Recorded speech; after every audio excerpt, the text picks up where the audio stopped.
Masmavi 3 Mutfakta'ya hoş geldiniz. Sevgili arkadaşlarım, yemek tariflerimi çok sevdiniz, çok beğendiniz. Bugün yine harika bir yemek tarifim var. Tavuklu, mantarlı bulgur pilavı yapacağız ama bir lezzet harikası. Hemen başlıyorum, iyi seyirler dilerim. Tarifimize 300 gram kadar elimde tavuk file var. Onu kuşbaşı olacak şekilde doğradım. Ben tarifimde yani file göğüs etinin bir bölümü oluyor. Komple göğüs değil de göğüsün daha lezzetli kısmı oluyor tavuk file. Hemen onu da belirteyim. Ama arzu ederseniz tabii ki but kısmını da bu şekilde doğrayarak kullanabilirsiniz. Bütün fileleri doğrayıp kaseye hazırladım. Tarifimiz için yarım kilogram mantar kullanacağız. Ben onları suyun altında çok kısa bir süre tutarak, normalde hiç yıkamıyorum aslında ama bunu yıkamak zorundaydım, çok kumluydu. Saplarını çıkarıp temizleyip hazırladım. Tenceremize 6-7 yemek kaşığı kadar zeytinyağımızı alalım. Sıvı yağ da olur. Tavuklarımızı ekleyelim. Yani yağımız kızdıktan sonra tavuğu eklediğinizde böyle cos diye bir ses gelsin ki güzel mühürlensin. Yoksa gereğinden fazla suyunu salar, lezzeti de vasat olur. Güzelce yüksek derecede şöyle bir karıştırıyorum ve hafiften suyunu salmaya başlayınca kapağını kapatıyorum. Bakın sevgili arkadaşlarım, suyunu hafiften saldı. Şimdi kapağını kapatıp suyunu çeksin, çıtır çıtır kızarsın. Hemen şöyle size gösteriyorum. Şöyle bir yaklaşık bir 8-9 dakika sonra yüksek derecede yaptım bütün işlemleri. Çıtır çıtır kızarmıştı. Bakın sevgili arkadaşlarım, bu şekle gelmesi lazım. Tencerenin dibine de bakarsanız hiç su yok. Tamamen yağımız var. Tam bu aşamada mantarlarımızı ilave edelim. Şöyle güzel bir harmanlayalım. Bu arada hemen belirteyim, ben mantarları doğramıyorum hiçbir tarifimde. Yani ben yemek yaparken böyle incik incik doğranmış sebzeleri tercih etmiyorum. Çünkü yerken neyin ne olduğunu bilmek istiyorum. Siz arzu ederseniz doğrayın ama tavsiye etmem. Şimdi bir 3-4 dakika kapalı bir şekilde bıraktım. Kapağını açtım. Tekrar şöyle bir harmanladım. Tekrar kapağını kapatıyorum. Bu arada dikkatinizi çekerim. Yüksek derecede pişiriyoruz ve asla mantar suyunu salmadı. Sadece soteleyip kızartıyoruz. Bu da muazzam bir lezzet katıyor. Ve gördüğünüz gibi mantar tamamen küçüldü. Tam istediğimiz kıvama geldi. Hiç suyunu salmadan. Şimdi sevgili arkadaşlarım, bu aşamada bir tatlı kaşığı hafif tepeli tuzunuzu ilave edin. Tekrar kısa bir süre karıştıralım. Bulgur pilavı yapacağımız için ben bir su bardağı bulguru yıkadım ve hazırladım. Bir su bardağı bulgur kullanıyoruz ama siz burada şehriye de kullanabilirsiniz, pirinç de kullanabilirsiniz. Ama tavsiyem bulgurla yapmanız. Bulguru ekledik. Tekrar güzelce bir soteleyelim.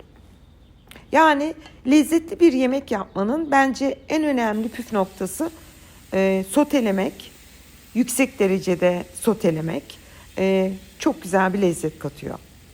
Bir su bardağı bulgur eklemiştik. Bir su bardağı bulgura şöyle 2 su bardağına yakın ama tam 2 su bardağı olmasın. İkinci bardağınız şöyle 1 santim eksik olsun. Suyumuzu ilave edelim. Güzelce bir karıştıralım. Tabii ki bu aşamada bir tadına, tuzuna bakın. Eksik varsa tuz ekleyin. Tamsa hiçbir şey yapmanıza gerek yok. Onu da şimdi size hemen şöyle bir tadına bakmanız gerektiğini göstererek de uyguluyorum. Şimdi sevgili arkadaşlarım, bu mantarları doğramadığım için mantarlar yukarı bakarsa içindeki bulgurlar pişmeyebilir. O yüzden bütün mantarları ters çevirin. Böyle dombili tarafı yukarı bakacak şekilde hazırlayalım. Aslında basit gibi görünse de çok detaylı ve güzel ipuçları. Şimdi pilavımız kaynamaya başladı. Orta dereceye kısalım, ağzını kapatalım ve 20 dakika pişmeye bırakalım. Bakın sevgili arkadaşlarım, tam 20-25 dakika pişirdim. Tamamen suyunu çekmişti. Mutlaka kapatmadan önce şöyle bir altına bakın. Hiç su kalmasın altında. Yani bulgur pilavı deyip geçmemek lazım. Onun da tane tane olması makbuldür. Taneliğini görüyorsunuz. Pilavımızın üzerine aslında tam bir lezzet dokunuşu yapacağız. 50 gram, 40-50 gram kadar tereyağımızı tavamıza alıyoruz. Onu güzelce önce köpük köpük bir köpürsün.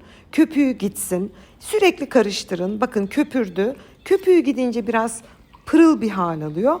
Bekleyin, daha istediğimiz gibi değil. Daha sonra altın rengini alınca bakın sevgili arkadaşlarım, böyle altın gibi hafif sararacak.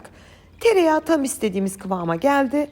Ocaktan alalım ve sıcak bulgur pilavımızın üzerine komple gezdirelim.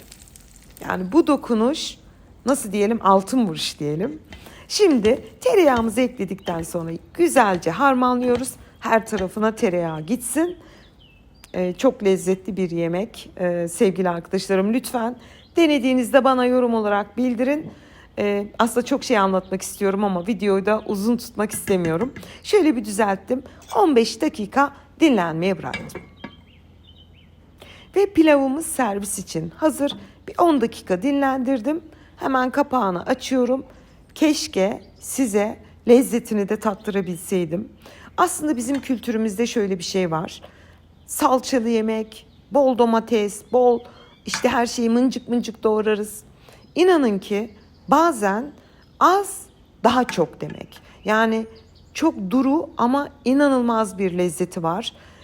Yorumlarınızı bekliyorum. Hemen şöyle bir servis tabağına alıyorum. Dikkatinizi çekerim. Bulgur pilavı da olsa tane tane tam kıvamında olması çok güzel.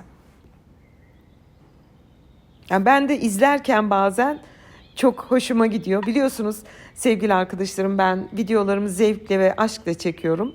Yemeğimi yanında bir kase yoğurtla servise hazırladım. Cacık da çok yakışır, çoban salatası da çok yakışır. Artık bunu size bırakıyorum ve hemen doku testine geçiyorum. Bugün sizlere kolaylıkla yapabileceğiniz hem çok lezzetli hem de biraz alışılmışın dışında bir bulgur pilavı tarifi hazırladım. Çok lezzetlidir sevgili arkadaşlarım. Yine çok övdüm diyeceksiniz şimdi, Selva Hanım çok övdünüz. Gerçekten bilmiyorum, çok övdüm. İşte mutfağı seviyorum. Şimdiden deneyecek tüm izleyicilerime afiyet, bal, şifa olsun diyorum. Yeni tariflerimde görüşmek ümidiyle. Hoşça kalın.